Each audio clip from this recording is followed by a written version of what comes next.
Na wasalimu kwa jina la Bwana wetu Yesu Kristo.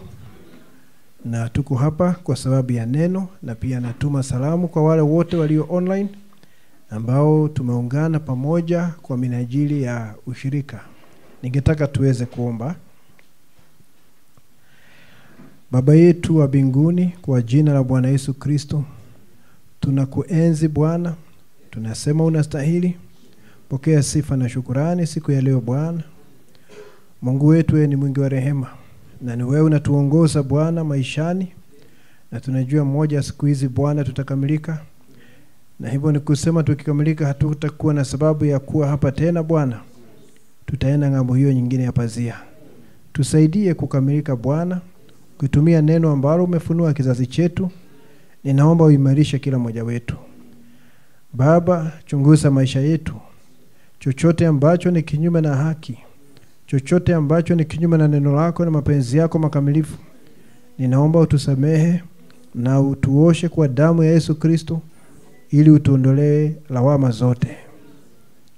Uwe nasi Bwana kupitia neno lako kwenye ibada hii. Unene na kila mmoja wetu, kila ndugu na kila dada. Unajua moyo wa kila mmoja na kujua anahitaji nini. Basi na ikupendeze Bwana kunena na kila mmoja wetu na kutusongeza hatua zaidi Bwana katika hii imani ya watakatifu. Mwisho wa mambo yote sifa na utukufu ni zako. Ninaombea wale ambao wanateseka katika mwili kwa sababu ya maradhi, ya kwamba utanyosha mkono wako wenye nguvu na uweze kuwaponya kwa jina la Yesu Kristo. Mipango alionayo ibilisi dhidi yetu na dhidi ya hii ibada, ninaomba ya kwamba uiangamize Bwana, ili Bwana juhudi za ibilisi zisiwe na adhari yoyote juu ya maisha yetu. Pokea sifa na shukrani, toa mamlaka na hatamu juu ya kila mmoja wetu. Tunaomba kwa imani kwa jina la Bwana wetu Yesu Kristo. Amen. Ningetaka tufungue Biblia zetu katika Mathayo 25. Mathayo 25. Nataka tufungue hapo.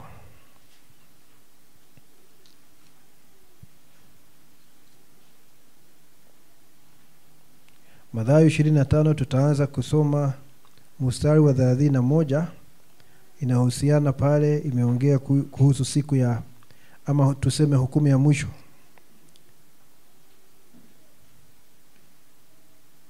Hukumu ile ya mwisho.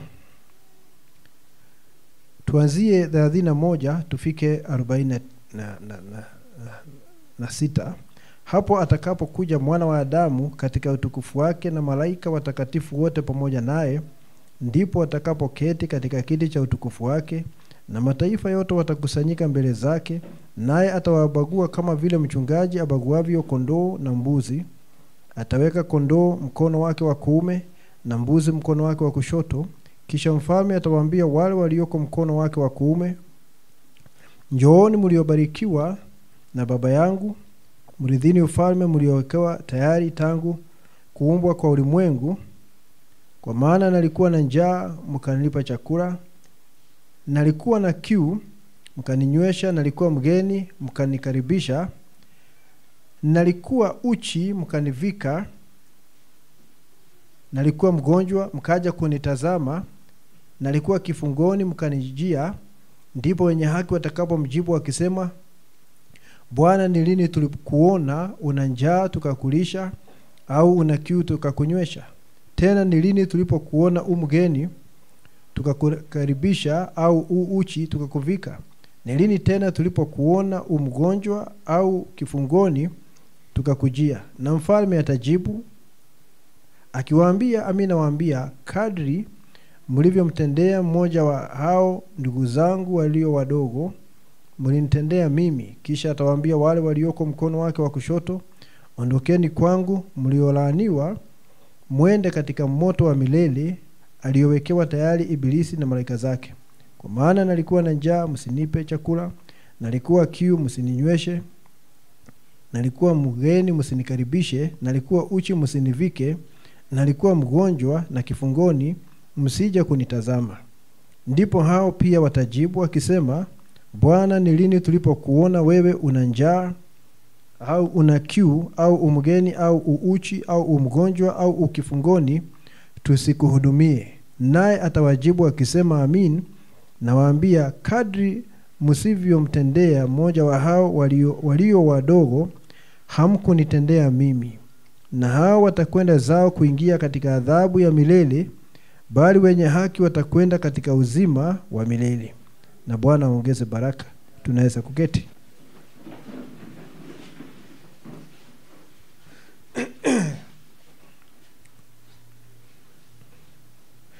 Ningetaka kuongea juu ya kitabu kinafunua sehemu mbalimbali za uchumi wa Mungu.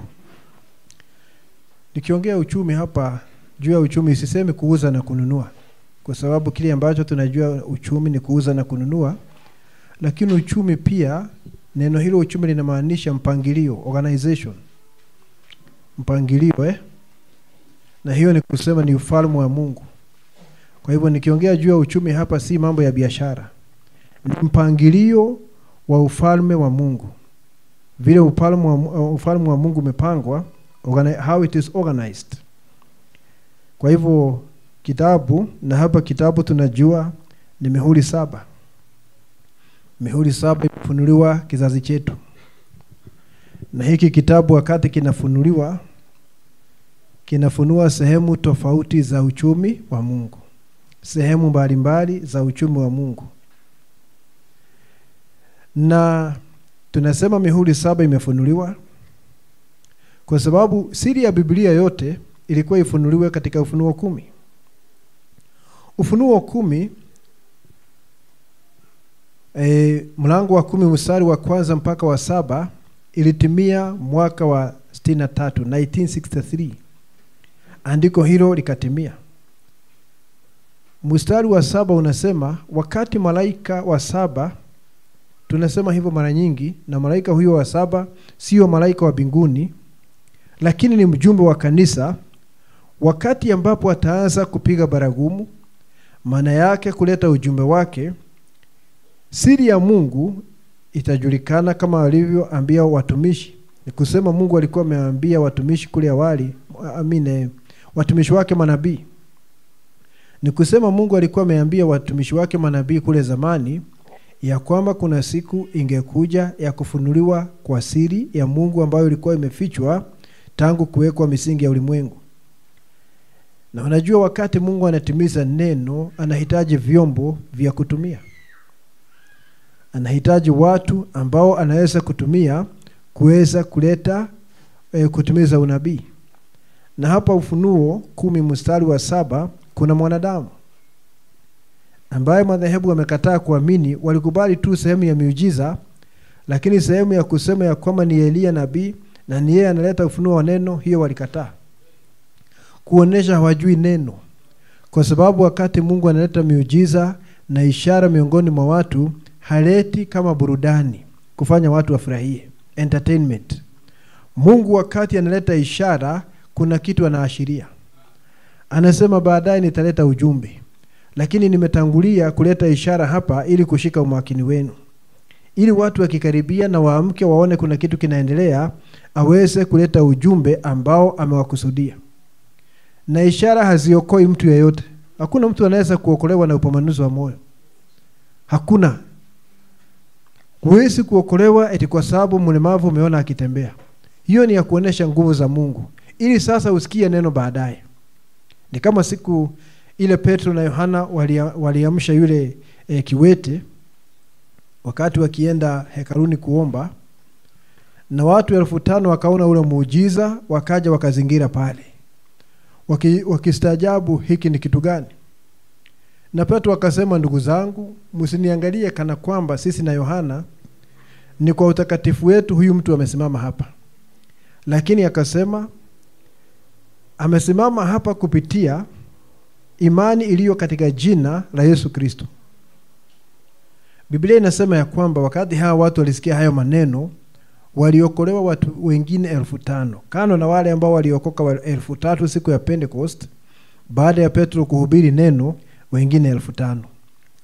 Kile kiliokoa sio kiwete ametembea, lakini ni yale maneno Petro aliongea baadaye. Kwa sababu ule muujiza pale Mungu alijua ya kwamba utafuta watu wengi sana wakitaka kujua hii ni nini. Na sasa wakati wamefika hapo, basi Petro akavuviwa, akaleta ujumbe ndio uliwaelekeza kuokolewa. Huwezi kuokolewa kwa sababu ya miujiza. Huo ni Pentekoste. Wanafikiri ya kwamba ukiwa na miujiza kile kinaokoa ni kusikia neno la Mungu. Ndio sababu mvuto wa 3, kufunuliwa kwa siri za Mungu kunashika wale samaki wakubwa, kwa sababu ni Mungu akifunua moyo wake. Ndio sababu Yohana 5 na mstari wa 24 inasema, yule ambaye amesikia neno langu na kuniamini ametoka mautini na kuingia uzimani, na hata simama katika hukumu. Si yule ameona muujiza, yule ambaye amesikia neno langu na kulifahamu.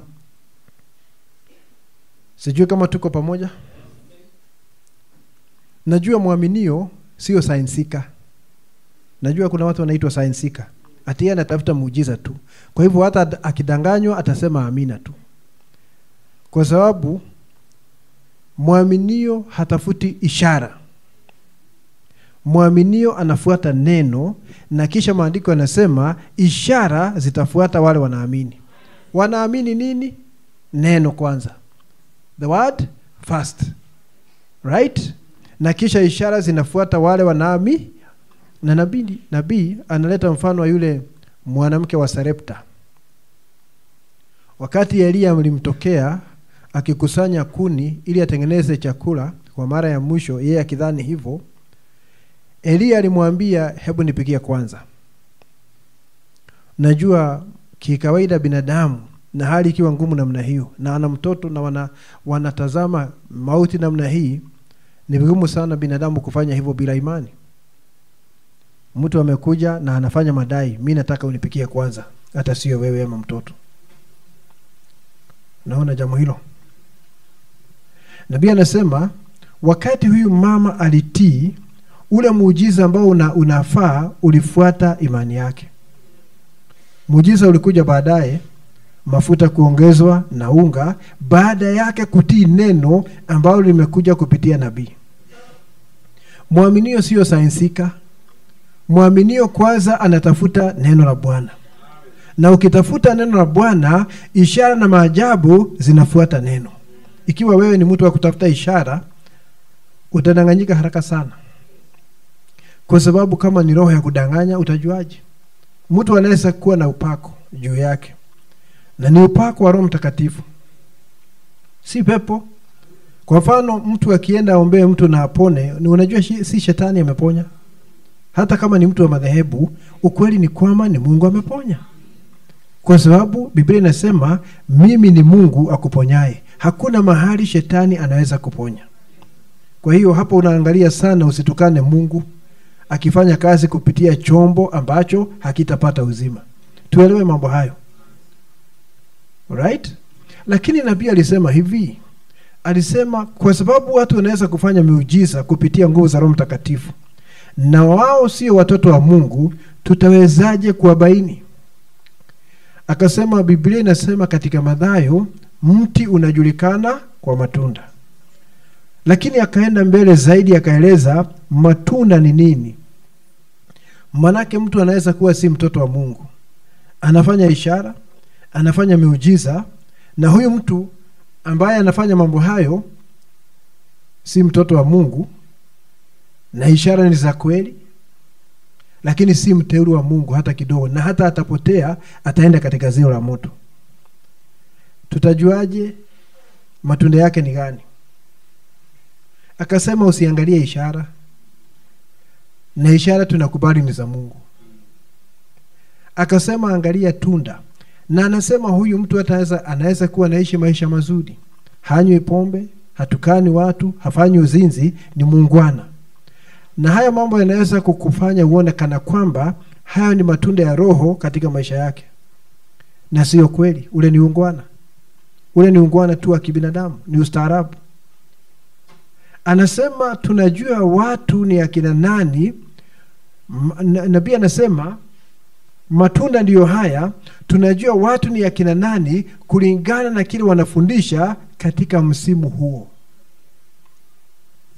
Anasema mtu akija na huyu mtu anafanya miujiza na anasema Mungu ni watu watatu, na miujiza ni ya kweli, anasema Mungu ni watu watatu, anasema wanawake kuwa wachungaji anasema sio shida, anasema enda mbali sana na jambo hilo, kwa sababu ana upako wa kweli na mafundisho ya uongo. Sasa usione tu ya madhehebu, angalia ndani ya ujumbe. Sasa mtu anaweza kuwa na miujiza na ishara ndani ya ujumbe na mafundisho mapotovu, kama wengine ambao wameenda wakikengeuka. Unasikia mchungaji katika ujumbe, na mwishowe anasema ya kwamba amepata ufunuo Judas aliokolewa, ya kwamba ilikuwa ni deal, mwafaka baina ya Yesu na Judas, na ndio sababu wanaitana marafiki. Hivyo ndivyo wanaambia watu, wanaitana marafiki kwa sababu ni deal walikuwa nayo. Wewe ni saliti, nami nikubali kusalitiwa, tuokoe hawa watu. Na anaonesha ishara na discernment katika kanisa. Baadaye anasema nimepata ufunuo mwingine ambao hakuna muaminio wa ujumbe anaufahamu, ya kwamba unyakuo utafanyikia katika muhuri wa 3. Na anasema ni ufunuo. Wewe na mimi tunajua, number 1, Judas alizaliwa akiwa mwana wa upotevu. Hakuna mahali pake mbinguni. Na hata tunapoongea hapa saa hii Judas nafsi yake iko kuzimu. Wewe na mimi tunajua unyakuo unafanyika ndani ya muhuri wa 7. Muhuri wa 3 ni watengenezaji, Luther na Wesley na Pentecost. Sasa hatupimi huyo bwana kwa vile anaonesha ishara hapa, kina dada pale wako na ishara, anakuambia jambo na linatukia, hiyo ni sawa, hatupimi na hiyo, sisi si watoto, tumeshapita hapo. That is very shallow. Tumeshapita hapo. Tunakagua kila mtu kwa neno ambalo limefunuliwa. Na wale waaminio wakati wa Paulo walikuwa wanakagua kila mtu wakitumia kile Paulo alikuwa amesema zamani hizo. Nasi tunapima kila mtu kwa neno. Unaweza kuja na madai, ni sawa. Wewe kuja na madai, hakuna mtu amekatazwa kutoa madai yake, lakini tupatie nafasi tukukague. Na kama hutaki tukukague, usiwasilishe hilo jambo mbele yetu. Lakini kama unaleta mbele yetu, ni sawa, nasi tupatie nafasi tukukague. That's true, brother. Najua tunatakiwa kuwa imara na watu thabiti mahali tumefika. Si kuumbishwa kama mnazi kila kona. Huyu akija hivi unainama, mwingine akija anakuamsha, unarudi upande ule mwingine. Unaona? Tunatakiwa kuwa ni watu thabiti ambao wanajua wanasimamia nini. That's true, brother. Correct. Tunaamini neno sahihi na tunaamini supernatural, miujiza na ishara zinafuata neno hilo. Sio kutafuta ishara na sio kukataa nguvu za Roho Mtakatifu. Tena unakuwa muungwana, very touchy, hakuna kusema amina. Dada akisema amina, deacon anampatia warning. Hatutaki makelele kanisani. Lazima tuwe watu balanced. Wako hapa katikati. Katikati ya lami, si kule mahali ambapo unakuwa neno kavu, na sio mahali pengine ambao sasa wewe ni ishara tu na hutaki neno. Tunapitia katikati. Amen, brother. That's right. Sasa wakati wa malaika wa 7, ndugu Branham, tunajua siri yote ya Mungu ilikuwa ifunuliwe. Na nabii akaleta ujumbe, leo maandiko haya yametimia. Mungu katika kujua kimbele alijua binadamu ataanguka. Kabla ya misingi ya ulimwengu, katika umilele alijua ataleta mwanadamu hapa na ataachilia mwanadamu, na mwanadamu ataanguka ili Mungu aweze kuonesha ukombozi. Kwa sababu alikuwa na sifa ya kukomboa, na hawezi kukomboa kitu ambacho hakijapotea. Hawezi kukomboa kitu ambacho hakijapotea. Kwa hiyo akaachilia binadamu atumie free will, atumie uchaguzi wake, hali yake ya kuweza kuchagua, na binadamu akaanguka, ili sasa akianguka ingie katika maafa, atenganishwe na uzima na shida zote ambazo zinafuatana na hilo jambo, ili Mwenyezi Mungu baadaye aweze kuonesha mkono wake wa ukombozi. Na wakati anaonesha mkono huo wa ukombozi, ni kurejesha, anarejesha binadamu mahali ambapo alifaa kuwa kutoka mwanzo. Na hapo ndipo tunasikia majina yakaandikwa kwenye kitabu kabla ya misingi ya ulimwengu, na yakawekwa chini ya mihuri. Na hakuna kitu kinaweza kubadilishwa. Siwezi kutoa mtu mmoja na siwezi kuweka mtu mmoja ndani.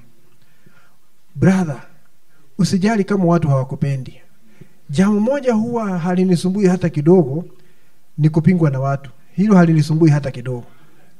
Mtu anipinge, aniite shetani, ni maoni yake hayo, na ana haki kwa maoni, lakini halibadilishi mimi ni nani. Najua maandiko yanasema nitakupatia jiwe jeupe, na katika hilo jiwe jina lako limeandikwa mle ndani. Wengine hawajui ila wewe na Mungu. Sasa kama Mungu amekupatia jiwe jeupe, kwa nini kustuka mwanadamu anasema nini juu yako? Hakuna haja. Haijalishi ndugu kama hutapendwa na watu, dada kama watu watakupinga, hiyo haijalishi. Najua kuna watu ambao ni wadhaifu sana. Kijana kama alikuwa anataka yule msichana, labda dada yetu moja msichana hapa, alafu dada anasimama, anakataa, anasimama imara. Alafu kijana yule kwa sababu anaona ya kwamba mipango yake imegonga mwamba, basi anasema hata wewe si msupu. Dada kama ni mdhaifu, anasikia vibaya mpaka anaenda kuwasili chuma chake, anaanza kuangalia kwa kioo. Ili aone, mbona aliniambia hivyo? Na wewe huoni ya kwamba alikuambia hivyo kwa sababu amegonga mwamba? Ulikuwa msupu kabla yeye kugonga mwamba. Jua mahali umesimama. Mwaminio sio mtu ambaye anapelekwa na maoni ya watu, kwa sababu hata hawakujui. Wanakujua kimwili, lakini Paulo anasema hatujui yote kwa njia ya mwili kutoka sasa. Hawakujui kwa sababu wewe si hii shell tunaona huku juu. Hii ni kasha tunaona huku juu mwili. Wewe ni nafsi, na hiyo nafsi hakuna kitu anajua kuhusu nafsi. Kwa hivyo usijali vile watu wanasema. Mimi huwa sisumbuliwi. Hata ukija uniambie, nilisikia mhubiri mwingine akisema wewe ni mwenda wazimu. Hiyo ni sawa. Hayo maoni yake, na ana haki kwa maoni yake. Naona jambo hilo. Kwa sababu unajua unaweza kukwama ukianza kusikiza watu vile wanasema juu yako. Ni kama uingie kwa motokaa, unaendesha motokaa, na mbwa aanze kukimbiza motokaa, na anabweka kwa ukali sana. Wewe unataka kuniambia ndugu naweza kusimamisha motokaa uanze kukimbiza yule mbwa? Na wewe ulijua mbwa ukiwa ndani hakuna kitu atakufanya. Wewe ungeendelea na safari, lakini sasa umeingia kwa side show. Umeachana na main show, umeingia side show. Naona jambo hilo. Sharti kila mmoja wetu aweze kusimama imara, na aweze kuwa na msingi wa neno. Mpaka vijana, mpaka teenagers, Mungu awasaidie wasimama imara katika neno la Bwana. Unaona? Mapenzi ya Mungu ni kila mmoja wetu aweze kuwa na Roho Mtakatifu na ufunuo wa neno, na aweze kuwa imara, na aweze kukomaa, mwishowe aweze kuwa na kimo cha Yesu Kristo. Wakati binadamu alianguka, na sitaki kuingilia mambo mengi kwa sababu ya wakati binadamu alianguka, aliingia katika shida, akaingia katika mauti. Na unajua kule kuanguka kulileta mambo mengine mengi. Kunaleta mauti, kunaleta magonjwa, kunaleta vita katika ulimwengu, na asili ya binadamu ikageuka, akawa ni mtu mchafu na alikuwa ni mtu mwenye haki baada ya binadamu kuanguka. Na wakati binadamu alianguka, alisababisha mpaka hii dunia kuchafuka. Dunia hii tunajua ni makazi ya binadamu. Na wakati Adam na Hawa waliwekwa pale na Mungu, walipatiwa hii dunia, nabii anasema kutoka bahari mpaka bahari ilikuwa ni milki yao. Lakini wakaanguka, na katika kuanguka wakafanya dunia iweze kuchafuka. Najua kabla ya hapo shetani hakuwa anatawala dunia hii. Lakini wakati walianguka, Biblia inasema ya kwamba akawa mungu wa dunia hii. He became the prince of this world. Akawa mfalme wa dunia hii. Na amechafua dunia hii kupitia watu wake kwa miaka 6,000. Ndio sababu nabii anasema dunia hii ya sasa ni Edeni ya shetani. Edeni ya shetani ambayo imejengwa kupitia dini, kutokuamini na maarifa na elimu na sayansi, imejengwa kupitia mambo hayo. Na usiende kupita kiasi ndugu na jambo lolote. Usiende overboard na jambo lolote. Kama ni masomo, soma na uende na upate shahada ni vizuri, lakini ujue hayo ni ya kukusaidia katika haya maisha. Na ujue shahada na masomo haina uhusiano na uzima wa milele. Unajua kuna mahali maandiko yanasema maarifa yanaongeza kiburi. Knowledge puffs up. Usisome ufike mahali sasa hata ukisalimia ndugu wengine unawasalimia na tips ya vidole, unasalimia hivi. Msalimii ndugu kabisa vizuri, kwa sababu ya vile umesoma ama vile umeendelea. Unaona? Tuweze kuwa ni watu timamu kwa njia zote. Mwisho wa siku tujue ya kwamba sisi ni ndugu na sisi ni dada, haijalishi wewe ni nani katika jamii. Unaweza kuwa mkurugenzi wa kampuni, amina, na tunafurahia hiyo kwa sababu ni baraka ya Mungu. Lakini usilete ukurugenzi hapa kuweka wa ndugu chini yako. Ukija hapa wewe ni ndugu na wewe ni dada. Tuweze kuwa ni watu soba kwa njia zote. Usiende overboard na jambo lolote. That's right. Ninaona hiyo shida katika makanisa ya ujumbe. Kuna watu ambao wanaheshimiwa zaidi. Hata mchungaji anaheshimu zaidi kwa sababu wako na mali na wako na nafasi kubwa katika jamii. Unaona halmashauri ya kanisa board inaheshimu huyo muaminio zaidi. Ndugu mwingine, dada mwingine ambaye ni maskini hawaongei mambo yake sana. Hata asipokuja katika kanisa hakuna mtu angetaka kujua kwa nini. Hatuamini mambo kama hayo. Kanisa la kimitume hakuna watu wakubwa na wengine wadogo. Kama ni kanisa la kimitume tunasema ni ndugu na dada. Kile ulicho katika ulimwengu kule, nafasi ulionayo ni sawa, Mungu amekubariki. Lakini huwezi kuleta ukubwa wako hapa. Huwezi kuleta ukubwa wako miongoni mwetu. That's true, brother. Na ni pepo anafanya kazi. Wakati migawanyiko inaingia katika kanisa, na migawanyiko hiyo inaletwa kwa misingi ya kiuchumi, ama tuseme hadhi yako katika jamii, huyo ni shetani akifanya kazi miongoni mwa waaminio. Na nabii anasema kanisa la kwanza la mitume lilianguka wakati waheshimiwa waliingia ndani ya kanisa. Wakaja wakaona wale ndugu walikuwa ni watumwa, wanafanya vibarua katika mashamba ya watu matajiri. Wale wa ndugu na wadada waaminio halisi wamejazwa kwa Roho Mtakatifu. Wakaona okay, waheshimiwa wakaanza kuingia, wasomi, watu walio na mali, watu waliostaarabika, exposed. Najua kuna level nyingine ya exposure ndugu mpaka inasumbua. Unaingia mkahawa 5-star hotel, sheria ni nyingi sana ndugu, na ni lazima utimize zote. Nipeleke kwa kibanda wakati wowote. Badala ya sheria kama hizo, acha nikale kwa kibanda wakati wowote. Na sisemi usiende kwa 5-star hotel ukiwa na uwezo. Lakini ndugu usiende ignorantly. Kijana mmoja mwaka jana ametaka kumfurahisha msichana. Hapa Kenya tu, sitataja ni wapi. Ameingia kwa 5-star hotel. Jambo la kwanza, mandazi. Andazi shilingi 600 moja. Hapo ndipo walianza hayo mambo. Na walikuwa na shughuli nyingi mchana wote. Ikafika sasa main dish. Kasema sasa wanataka kula githeri kwa 5-star hotel. Waiter akamwambia hakuna chakula kinaitwa githeri. Hapa tuko na African corn na Asian legumes. African corn na Asian legumes. Na unajua African corn ni mahindi na Asian legumes ni maharagwe. lakini wameweka jina la kizungu la kutisha namna hiyo kwa sababu ya kuhadaa watu na kupora watu pesa zao. Ili wakikuambia ni shilingi 3,000 ama 5,000, unasema siku la githeri, nilikula African corn na Asian legumes. Unaona sasa vanity ya kwenda 5 star hapo, na kama hujui mambo hayo. Haya, baadaye kuna swimming na mambo mengi sana. Sasa mwisho wa siku, sasa akaletewa bill, alikuwa nadhani itakuwa 20,000 na alikuwa tayari. Kaambiwa ni 1,100. Na hakuwa nayo, kaitwa polisi akawekwa ndani.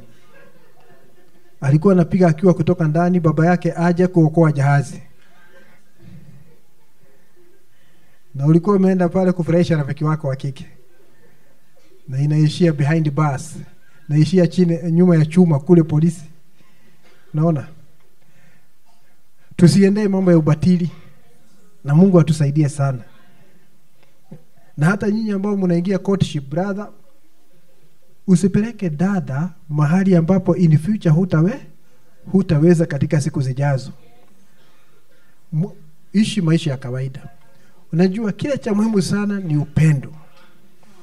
Ikiwa dada unampenda na anakupenda, lakini uwezo wako umefika kwa kibanda, haujapita pale, umefika kwa kibanda, mpeleke kwa kibanda na hatafurahia. Kwa sababu si gold digger. Kama umechukua gold digger, basi utakuwa na shida. Mungu na atusaidie sana. Let us be genuine. Tusiwe watu fake. Tuwe watu real. Sijui kwa nini kavutwa huko. Tuendelee hapa. Binadamu ameanguka, amechafua dunia. Kwa hiyo wakati Mungu atakuja kukomboa binadamu, atakomboa hata na dunia yenyewe. Na tumewahi kusoma katika huu ujumbe ambao unaitwa makao ya baadaye. Nabii anasema nimefurahi sana. I'm the happiest man in the world. Nimefurahi kwa sababu nimeona mpango wa kukomboa mwanadamu ni ule wa kukomboa dunia hii kama chombo.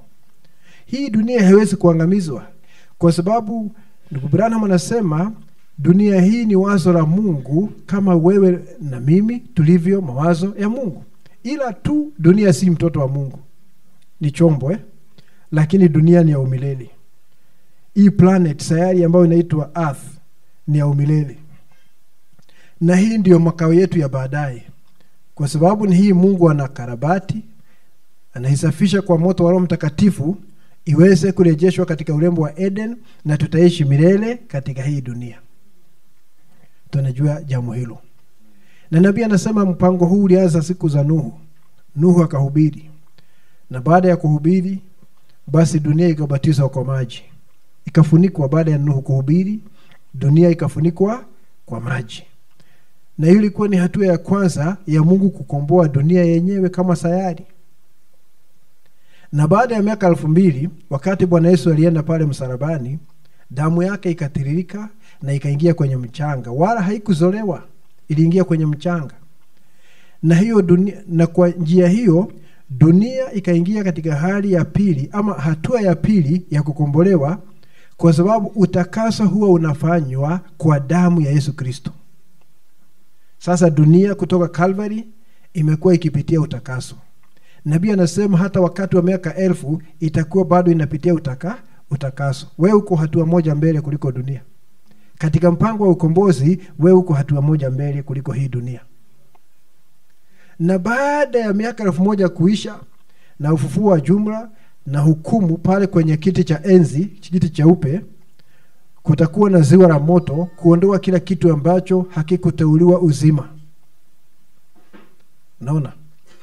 Ili sasa dunia hii chomwe na moto mtakatifu, ikarabatiwe, na kisha ule mji wa kibinguni utashuka uungane na hii dunia. Ili Biblia itimie, mahali maandiko yanasema makazi ya Mungu na mwanadamu yamewekwa pamoja. Nafikiri tunaona jambo hilo. Mambo haya yote yanafunuliwa na hiki kitabu cha mihuri 7. Bila mihuri 7 ndugu, hakuna kitu tulikuwa nacho. We had nothing. Bila mihuri 7 hakuna kitu tulikuwa nacho. Lakini mihuri 7 sasa imefungua macho yetu.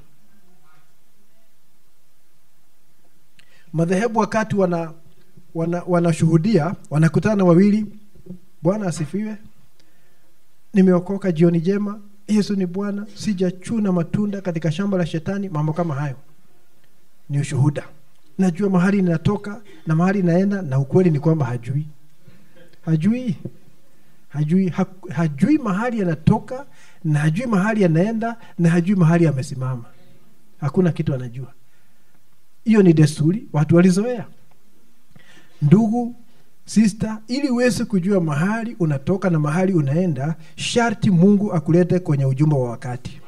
Mahali Mungu amefunua neno hili, nabii anasema niko na ujumbe. Asubuhi ya leo mwaka 63 Julai 28, niko na ujumbe ambao msingi wake ni Biblia yote. I have a message this morning based on the entire Bible. Kristo ni siri ya Mungu iliyofunuliwa. Kasema leo nataka nilete hii siri kutoka wakati Mungu hakuwa anaitwa Mungu. Kwa nini hakuwa anaitwa Mungu? Mungu inamaanisha wa kuabudiwa. Na wakati huu hajaumba kiumbe chochote kimwabudu. Kasema nataka nianzie hapo na nifike mahali tumefika asubuhi ya leo. Naona? Na alikuwa amefika wapi asubuhi hiyo? Sehemu ya kwanza katika muhuri wa 7. Ufunuo 10:1 mpaka 7. Ni yeye alikuwa analeta ujumbe.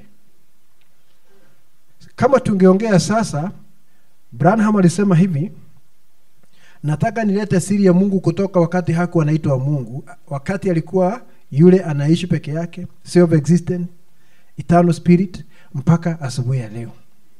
Asubuhi hiyo nabii akiwa pale katika pulpit alikuwa analeta sehemu ya kwanza ya muhuri wa 7 kufunua mwana wa Adamu. Lakini leo hii 2025, kama tungesema mahali siri imefika, tungeenda Revelation 10:8. Ufunuo 18, mahali ambapo sehemu ya pili katika muhuri wa 7 inaendeshwa ndani ya biharusi. Are we together? Tungesema hivyo siku ya leo. Mungu hasimami. Mungu anaendelea. Ndio sababu hatuwezi kujenga monument ya ndugu Branham. Kama wandugu wengine wanauliza, ndugu, uko hapa Marekani? Ndio. Umetoka wapi? Mimi nimetoka nchi fulani ya Afrika. Umewahi kufika kwenye kaburi la ndugu Branham? Sijawahi. Wewe si muaminio. Kama hujawahi kufika kwenye kaburi, unataka kutuambia Mungu alituachia kaburi? Mungu hakutuachia kaburi, alituachia ujumbe. Roho Mtakatifu anahuisha ule ujumbe. Sasa si mnaona? Roho ambazo ziko katika ulimwengu, kama watu hata simama imara, zinaingia katika ujumbe. Sasa hiyo ni roho ya Uislamu ndani ya ujumbe. Waislamu wanaambiwa lazima uende Meka angalau mara moja katika maisha yako. Angalau mara moja katika maisha yako. Sasa kama wewe na wewe lazima uende kwenye kaburi ya ndugu Branham, si unaona roho ya Uislamu katika ujumbe? Watu wakikosa kuwa imara, mambo kama hayo yatatendeka. Nabii hakutuachia kaburi, alituachia ujumbe. Na tuko na mihuri 7 na Roho Mtakatifu anahuisha neno hilo. Is that true, brother? That's right.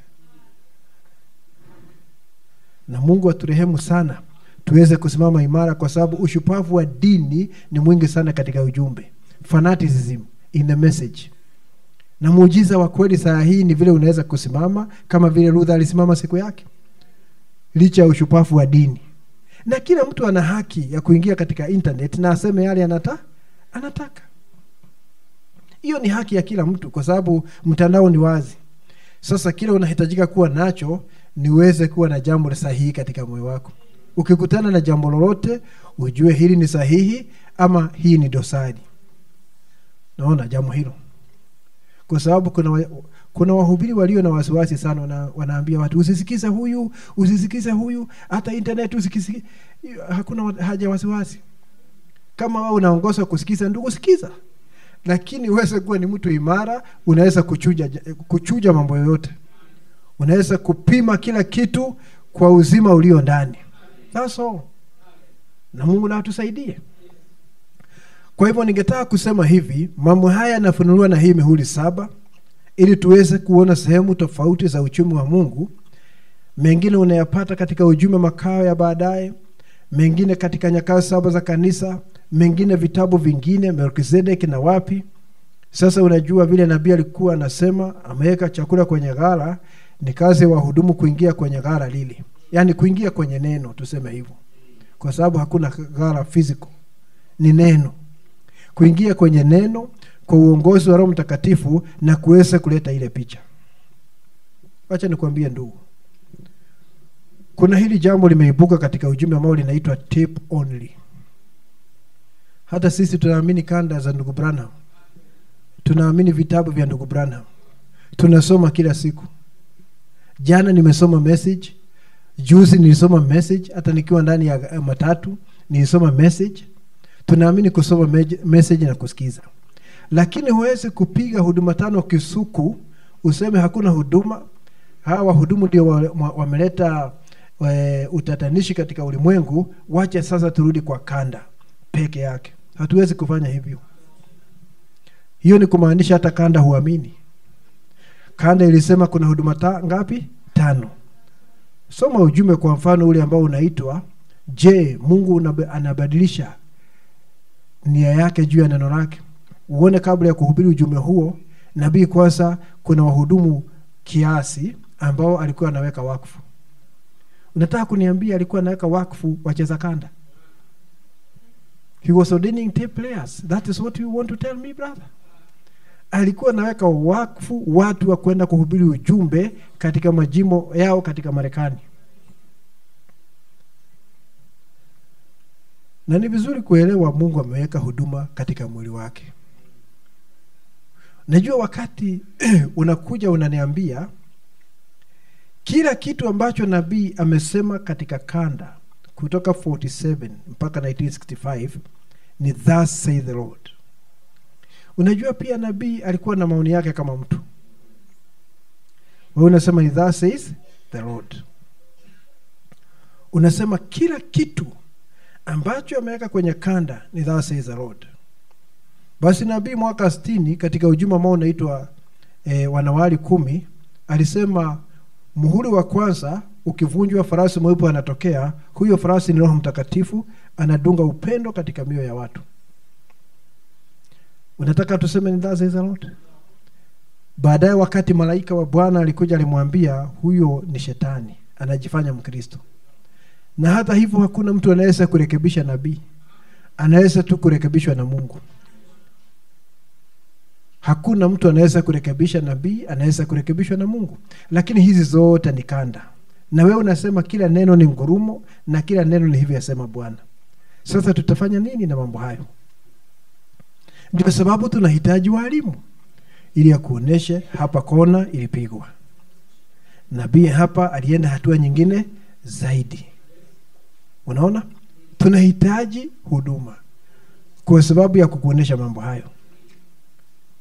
You understand? Huwezi kusema ati sasa huduma 5 zimeondoka, sasa ni kanda peke yake. Hiyo ni kusema hata kanda huamini vile zinasema. Nabii alisema katika ujumbe utungu wa kuzaa, birth pains, anasema mimi ninaleta mbegu tu. Lakini watu hawa this men watafanya hili jambo liweze kuwa hai na wataleta maana zaidi. Wataleta maana zaidi. Is that happening now?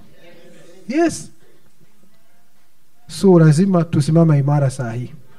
Usikatae neno ukidhani ya kwamba wewe ni askari, wewe unasimamia Yesu. Wewe ni askari ndio sababu unasema tape only. Wewe ni askari wa Yesu. Utakataa neno ukidhani ya kwamba unasimamia neno la Bwana. Yesu hakukataliwa na Mafarisayo. Walisema sisi tuko na kanda za Musa. Tuko na Deuteronomy, kanda za Musa. Tuko na kumbukumbu la Torati, tuko na hesabu. Na kanda hizo ambazo walikuwa wanasema tuko na kanda, unajua ninaongea kwa lugha ya ujumbe. Kanda hizo walikuwa nazo kumbukumbu la Torati nadhani 18 mahali kwa nasema Mungu atainua nabii mwingine kama mimi. Si ukanda si unasema hivyo? Nabii huyo alikuwa ni nani? Yesu Kristo. Nabii ameinuliwa ndiye huyo yuko Mungu nabii, God prophet yuko katika Israeli. Akaanza kutimiza neno. Mafarisayo wakasema huyu hatumjui. Sisi ni wanafunzi wa nani? Wa Musa. Tunaamini kanda. Je, waliamini kanda? Hawakuamini kanda. Ukanda ulikuwa umesema nabii mwingine atainuliwa. Na akiinuliwa msikieni yeye. Na itatukia kuwa wale ambao hawatamsikia watakatwa na kuondolewa katika nyumba ya Israeli. Sasa angalia hawa jamaa. Wanakataa neno la saa hiyo. Nasema tunaamini nani? Musa. Yesu akawaambia, mnachunguza maandiko mkidhani ya kwamba ndani yake mna uzima wa milele. Na hayo maandiko ndio yanayonishuhudia. Yale maandiko yanaongea habari zangu. Unaona jambo hilo? Shida hiyo imepata waaminio wa ujumbe. Shida hiyo ambayo ilikuwa na Wayahudi imepata waaminio wa ujumbe. Badala ya kuona kile Mungu anafanya saa hii ambao kimetabiriwa katika ujumbe, wanataka kujenga monument na kufanya ujumbe kama museum ya kwamba hakuna kitu kinaendelea. Ujumbe huu unatabiri nyingi sana ambazo zingetimizwa baada ya nabii kuondoka. Sisemi kufunua neno ati kuna watu wanakuja kufunua neno. Nasema kutimiza mambo yaliyo katika ujumbe. Mwahi kusikia watu wakisema, kwa mfano, unasikia mtu anasema Yohana 14 mstari wa 12, nasema yule ambaye ananiamini, kazi ambazo ninafanya atafanya kama hizo na kubwa zaidi. Unasikia ndugu akisema, unaona inasema hii, Kiingereza kinasema hii, he that believeth on me. Hii ni mtu mmoja, William Marion Branham. Ndiye huyo. Ni yeye peke yake anaweza kufanya hivyo, hakuna mwingine. Lakini sasa ukija kwa nabii katika ujumbe Kristo ni siri ya Mungu iliyofunuliwa, wakati anakuja kueleza hapo Yohana 14:12, anasema hii inamaanisha yeyote ambaye anaweza kuamini. Hajasema hii ni mimi William Branham. Anasema hii ni yeyote ambaye anaweza kuamini. Unaona vile watu wanafanya na nukuu za ujumbe? Hiyo ndio mesi inafanywa. Na ndio sababu lazima Mungu ajiinulie watumishi halisi wa kuonesha kona imepigwa hapa, hii ndio hii, na si kudhamiria, ni kwa sababu ana kipawa ndani ya maisha yake. Is that right, brother? Huwezi kutoa huduma 5. Okay, unajua mtu anasema mimi niko tip only kwa sababu sasa hawa watu wanaamini huduma 5 ndio wameleta mchafuko katika ulimwengu na migawanyiko. Baini vizuri. You need to separate. Baini vizuri. Ikiwa mtu yuko katika huduma 5 ama anadai yuko katika huduma 5. Kuna mtu yuko katika huduma 5 na hakuwekwa pale na mtu. Aliwekwa pale na Mungu. Na aliteuliwa kuwa katika hiyo ofisi kabla ya misingi ya ulimwengu. Na kuna watu wameingia pale kwa hamu. Hamu yake ni kubwa sana. He has raw ambition. Ameingia pale bila kualikwa. Nabii anasema invading the pulpit, kuvamia mimbara. Sasa mtu akivamia mimbara alete michafuko kama hiyo, usiseme ni yule mtumishi halisi wa Mungu alifanya hivyo. Unahitaji kuwa na upambanuzi ujue nani ndiye nani. Who is who? Kwa sababu hata zamani za akina Paulo, si maandiko anasema kulikuwa na mitume wa uongo. Si maandiko anasema kulikuwa na manabii wa uongo. Na unasikia maandiko yakiongea juu ya waaminiwa wa Efeso. Maandiko yanasema, na mmejaribu wale ambao wanajiita mitume na mmeona ya kwamba ni wa nini? Ni wa uongo. Walikuwa wanawajaribu kwa njia gani? Wakitumia ujumbe aliyokuwa nao Paulo. Kama mtu hasemi kama Paulo, anakuambia machoni, wewe ni mtume wa uongo. Hata hakuna heshima, wewe ni mtume wa uongo. Mungu na atusaidie sana. Sasa tuangalie hapa. Dunia itakombolewa iweze kurejeshwa katika urembo wake wa Eden. Na kwa sababu ninaenda haraka na straight hivyo bila kuingilia mambo mengi, ningetaka kusema baada ya neno kufunuliwa, na neno hili limesambaa katika kanda tofauti za ndugu Branham, na kazi yetu kwa Roho Mtakatifu ni kuleta pamoja na kuleta hiyo picha, na wakati neno linaletwa pamoja namna hiyo linakuwa chakula kwa muaminio. Ningetaka kusema hivi, tunajua kuna watu hawatapata uzima wa milele. Tunajua pale kwenye kiti cha hukumu, tunajua shetani atawekwa katika ziwa la moto. Tunajua pepo wachafu wote ambao walianguka na shetani wakati alileta uasi watawekwa na shetani katika ziwa la moto. Maana Biblia inasema ya kwamba ziwa la moto lilitengenezwa kwa ajili ya shetani na malaika zake. Tumesoma hivyo hapa. Na kila binadamu ambaye si mtoto wa Mungu, ambaye ni uzao wa nyoka, tuseme hivyo, binadamu ambaye ni uzao wa nyoka, kuanzia Kain, wote wataingia katika ziwa la moto. Na kisha sasa tunajua kwa mujibu wa ujumbe, ziwa la moto sio la umilele. Litaenda mpaka wakati fulani na wale watu watatokomea. They are going to burn to a vanishing point. Wataisha kabisa. Lakini madhehebu wanakuambia hawa watu wataisha, watachomeka umilele, hakuna siku wataisha.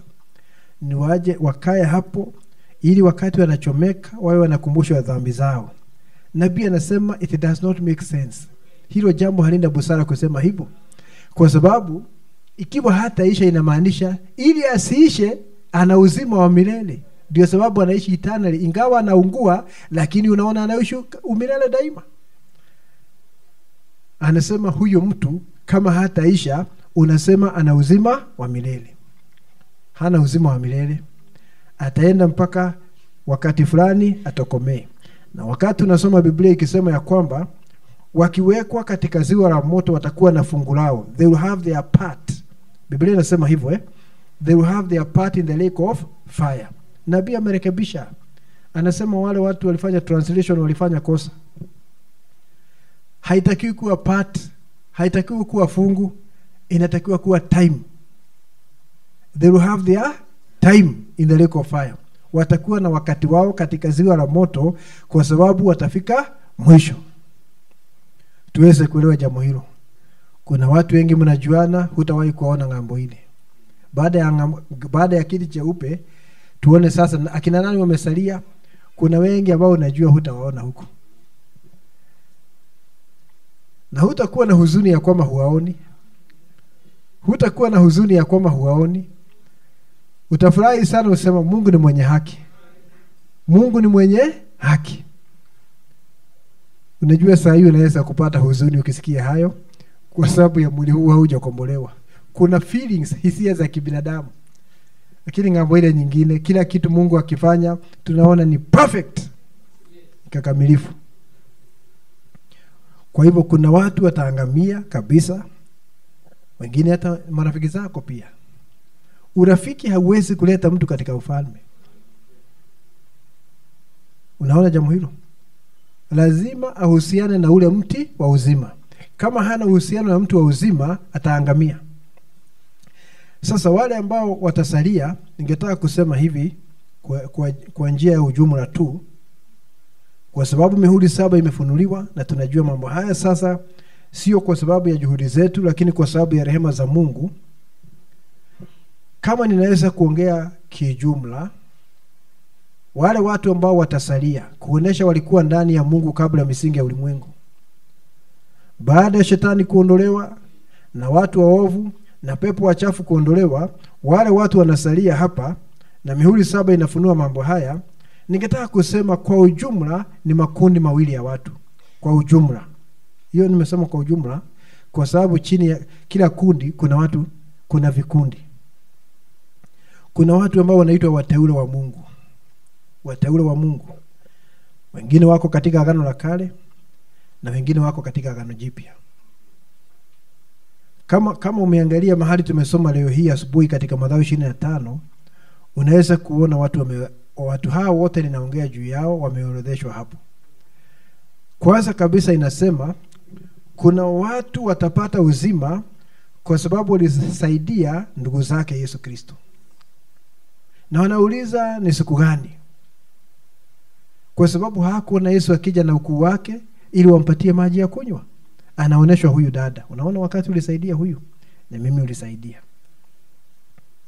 Wanaambiwa ingia katika uzima na raha ambayo Baba alikuandalia kabla ya misingi ya ulimwengu. Are we together? Huyo mtu hajaitwa ndugu yake Yesu. Alisaidia mtu ambaye anaitwa ndugu yake Yesu. Kuna watu wanaitwa ndugu za Yesu Sasa kuna wengine walisaidia hawa ndugu za Yesu, lakini hawa waliosaidia hawaitwi ndugu za Yesu. Wanapata uzima. Mwingine anaambiwa wewe ulinionyesha madharau sana. Nilikuwa na kiu, huwezi kunipatia maji. Na tuna watu kama hao tumewahi kuona. Si ni kweli ndugu? Na huyo mtu hajui alipoteza nafasi yake ya kuingia katika uzima. Lakini anyway, hangejisaidia, ni mtu wa aina hiyo. Si ni kweli? Nilikuwa na kiu, huku ninywesha, nilikuwa na njaa, ukanipita tu, ukila mandizi yako, na mambo kama hayo. See that?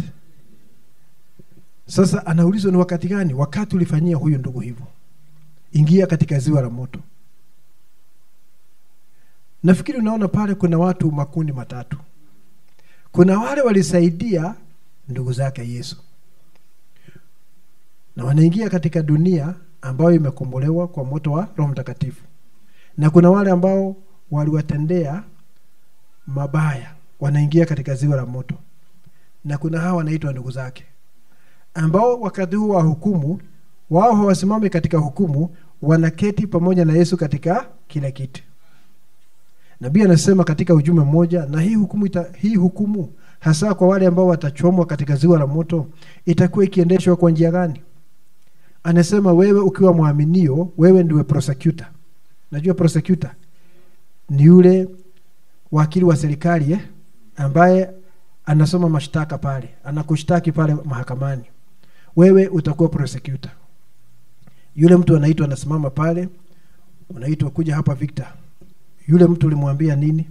Nilimwambia juu ya ujumbe, kuzaliwa mara ya pili, ubatizo wa Roho Mtakatifu, mambo hayo yote. Na yule hawezi kusema hakuambiwa, anajua aliambiwa. Na anaona vile alifanya na hilo neno, na vile alikejeli ama kudharau, kwa msingi huo anawekwa katika ziwa la moto. Nabii anasema hukumu itaendeshwa kwa msingi huo. Wewe utakuwa prosecutor. Na unajua utakuwa prosecutor hata kwa watu wengine ambao kikawaida walikuwa ni marafiki zako. Huyo mtu alikuwa ni rafiki yako, lakini unakuwa prosecutor saa hii. Na unaleta mashtaka ya kufanya awekwe katika ziwa la moto. Urafiki wa kawaida sio uzima wa milele. Mungu atusaidie sana. You see that? So wale wanaisha Kwa hivyo tukiongea, kuna watu wanaitwa wateule wa Mungu. Baada ya hao watu kuisha, hao ambao si mbegu ya Mungu, kuna watu wanaitwa wateule wa Mungu. Wengine wako katika Agano la Kale, wengine wako na Agano Jipya. Kama tungekuwa na board hapa leo ningeandika. Lakini maybe wakati ujao Bwana akipenda. Na kuna watu wanaitwa wenye haki wa Mathayo 25. Watu wenye haki. Hawakuitwa wateule. Watu wenye haki wa Mathayo 25. Tuweze kuelewa jambo hilo. Hao ndio watu ambao wanasalia, lakini sehemu zao katika uchumi wa Mungu ni tofauti. Kwanza tukiongea juu ya watu ambao wanaitwa wateule, sehemu yao wako katika Agano la Kale. Sijui kama unaamini Adam ni mteule. Unaamini Adam nao walikuwa ni wateule? Ni wateule wa Mungu. Unaamini Henoko alikuwa mteule? Na Seth, na Nuhu, na Ibrahimu, na Isaka, na Yakobo, na Daudi, na Ruth, na Daniel, manabii wa Mungu. Hao ni wateule wa Mungu wa Agano la Kale. Na hao ndio walifufuka wakati Bwana Yesu alifufuka. Shika jambo hilo. Si mnaamini kuna watu walifufuka wakati Yesu alifufuka? Mathayo 27 inasema hivyo. Na wakaanza kuonekana mjini. Na nabii unasikia akiongeza drama hapo. Nabii anaongeza drama, anasema ati wakati Ibrahimu aliinuka na Sara pamoja naye wakaanza kuongea, hai, na huku kumebadilika sana. Hapa ni Mount Moriah, mahali nilitoa yule kondoo, wamejenga hekalu. Ati Ibrahimu anaambia Sara hivyo. Huyo ni nabii akileta drama yake. Sasa wale waliofufuka wakati Bwana Yesu alifufuka ni wateule wa Agano la Kale. Wateule ni akina nani? Ni ukoo wa Yesu Kristo. Sijui kama tunaamini hayo. Ukoo wa Yesu Kristo. Tunaweza kusoma Mathayo 1 na Luka 3 tuweze kuona ukoo wa Yesu Kristo. Mathayo anaanza Ibrahimu, anakuja hivi mpaka kwa Yesu. Luka anaanza hapa kwa kina Mariamu, anarudi nyuma mpaka kwa Adamu. Inasema the genealogy of Jesus Christ. Ukoo wa Yesu ndio wanaitwa wateule. Sio kila mtu. Hapa huwezi kuweka Lot. Yule Lutu yule huwezi kumweka hapo, na Lutu si uzao wa nyoka. Ni mtu mzuri, lakini si ukoo wa Yesu Kristo. Kuna wale watu wanaitwa ukoo wa Yesu Kristo. Wengine wako Agano la Kale, wengine wako Agano Jipya. Na wale wa mwisho ambao wanaitwa ukoo wa Yesu Kristo ni wale 144,000. Na hawa watu wote wako na mili ya neno. Haijalishi kama ni Agano la Kale ama ni Agano Jipya, wako na mili ya neno. Maana sio kila mtu aliye na mwili wa neno. Sio kila mtu aliye na mwili wa neno. Sijui kama tunaamini hayo. Sijui kama unajua nabii anasema wakati Samueli aliitwa kupitia yule mama mchawi na Samueli akatokea pale, alikuwa na mwili wa theophany. Alipokufa alirudi katika ule mwili ambao Mungu alimtengenezea kabla ya misingi ya ulimwengu. Alikuwa na mwili wa theophany. Watakatifu wa Agano la Kale. Nafikiri tunaona jambo hilo. Wakati Mungu atakarabati hii dunia na ichomwe kwa moto wa Roho Mtakatifu na uovu wote uondolewe, shetani, pepo wachafu, watu waovu, na nabii anasema mpaka vijidudu, germs na dini na siasa, kila kitu ambacho kilikuwa ni kipotovu kikiondolewa, anasema bingu itashuka, ama mahali Mungu anaishi, tuseme hivyo. Ile dimension ya 7 itashuka na itaungana na hii nchi. Lakini haitajaa kila mahali katika dunia hii. Haitajaa kila mahali. Ni sehemu fulani pale katikati. Nabii anasema ni mahali Ibrahimu alikutana na Mungu na akapatiwa nini? Alikutana na Melkizedek na akapatiwa divai na mkate. Ule mji utashuka hapo. You get the point? Mji utashuka hapo.